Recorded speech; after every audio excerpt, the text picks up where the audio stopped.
Assalamualaikum warahmatullahi wabarakatuh. Pada kesempatan kali ini kita akan membahas golongan-golongan wanita penghuni neraka. Sebelum kita lanjut, mari kita tekan tombol subscribe, sukai, komen, dan bagikan video ini kepada semua agar bermanfaat. Diceritakan golongan wanita yang disiksa dalam neraka. Abdullah bin Mas'ud radhiyallahu anhu meriwayatkan bahwa Nabi sallallahu alaihi wasallam bersabda, apabila seorang wanita mencuci pakaian suaminya, maka Allah Subhanahu wa taala mencatat baginya 1000 kebaikan dan mengampuni 2000 kesalahan. Bahkan segala sesuatu yang disinari sang surya akan memintakan ampunan baginya, dan Allah Subhanahu wa taala mengangkat 1000 derajat untuknya. Hadis riwayat Abu Mansur di dalam kitab Musnadil Firdaus. Ali radhiyallahu anhu meriwayatkan sebagai berikut, saya bersama Fatimah berkunjung ke rumah Rasulullah sallallahu alaihi wasallam. Maka kami temui beliau sedang menangis. Kami bertanya kepada beliau, apakah yang menyebabkan engkau menangis wahai Rasulullah? Beliau menjawab, pada malam aku diisrakan ke langit. Saya melihat orang-orang yang sedang mengalami penyiksaan. Maka apabila aku teringat keadaan mereka, aku menangis. Saya bertanya lagi, wahai Rasulullah, apakah engkau lihat? Beliau bersabda, yang pertama, wanita yang digantung dengan rambutnya dan otak kepalanya mendidih.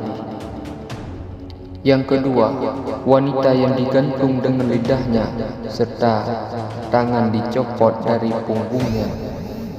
Aspal mendidih dari neraka yang dituang ke kerongkongannya. Yang ketiga, wanita yang digantung dengan buah dadanya dari balik punggungnya, sedang air getah kayu zakum dituangkan ke kerongkongannya.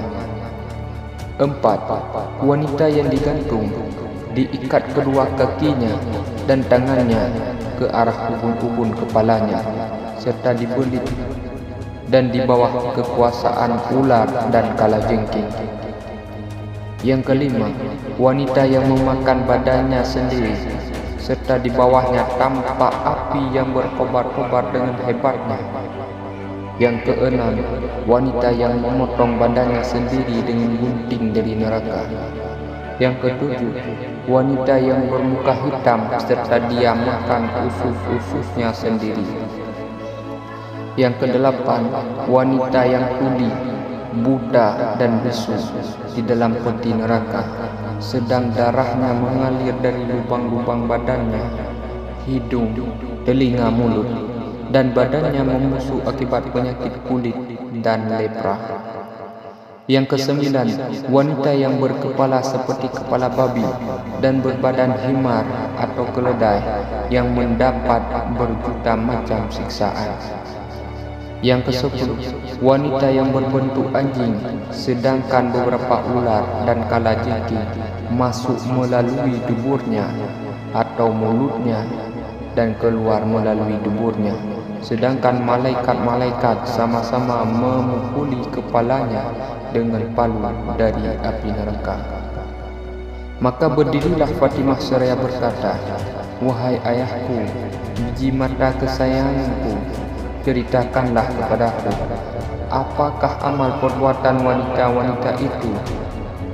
Rasulullah SAW bersabda, hai Fatimah, adapun tentang hal itu, yang pertama, wanita yang digantung dengan rambutnya karena tidak menjaga rambutnya di kalangan laki-laki ataupun tidak berhijab.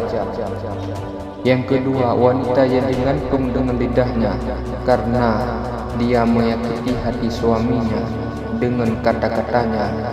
Kemudian Rasulullah SAW bersabda, tidak seorang wanita pun yang menyakiti hati suaminya melalui kata-kata, kecuali Allah Subhanahu wa Ta'ala akan membuat mulutnya kelak di hari kiamat selebar 70 dirham, kemudian akan mengikatkannya di belakang lehernya. Adapun wanita yang digantung dengan buah dadanya karena dia menyusui anak orang lain tanpa seizin suaminya.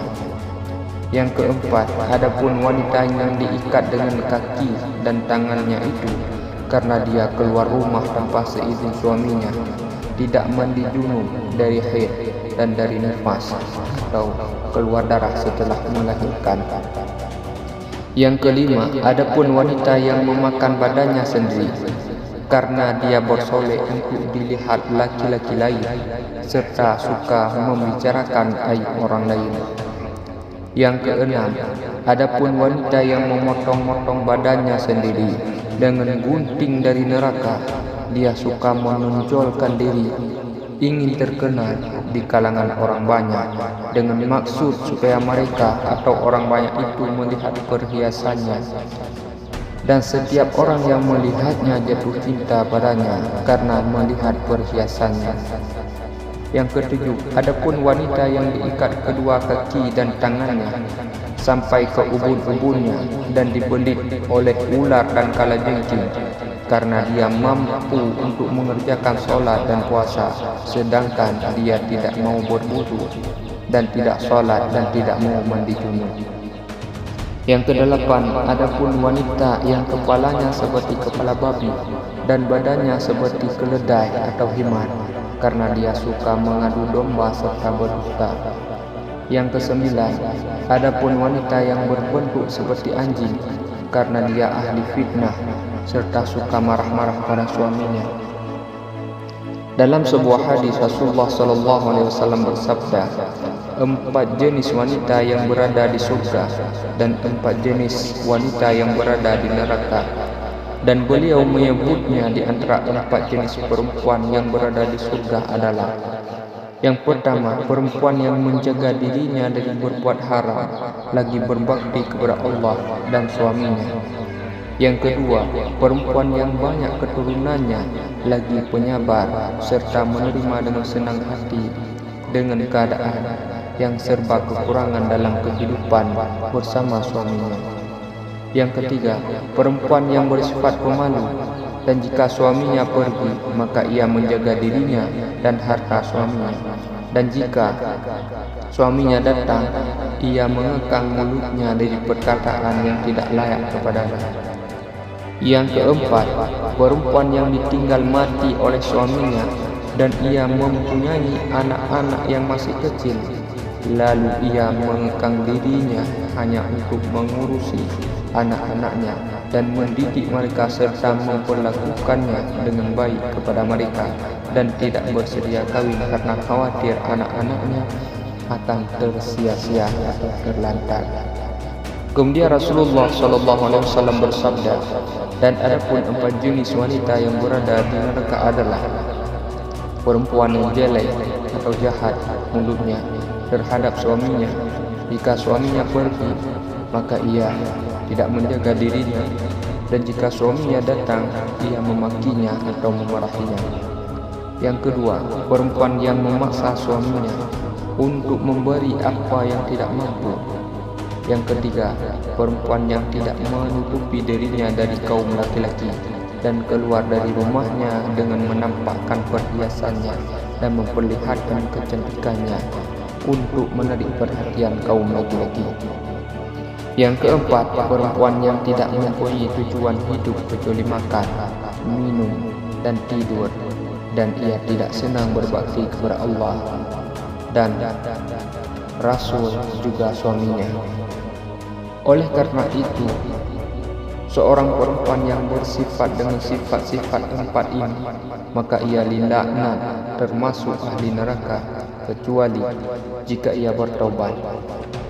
Diceritakan dari istri Humaid As-Sa'di bahwa ia datang kepada Rasulullah sallallahu alaihi wasallam lalu berkata, "Hai Rasulullah, sesungguhnya aku senang mengerjakan salat bersamamu."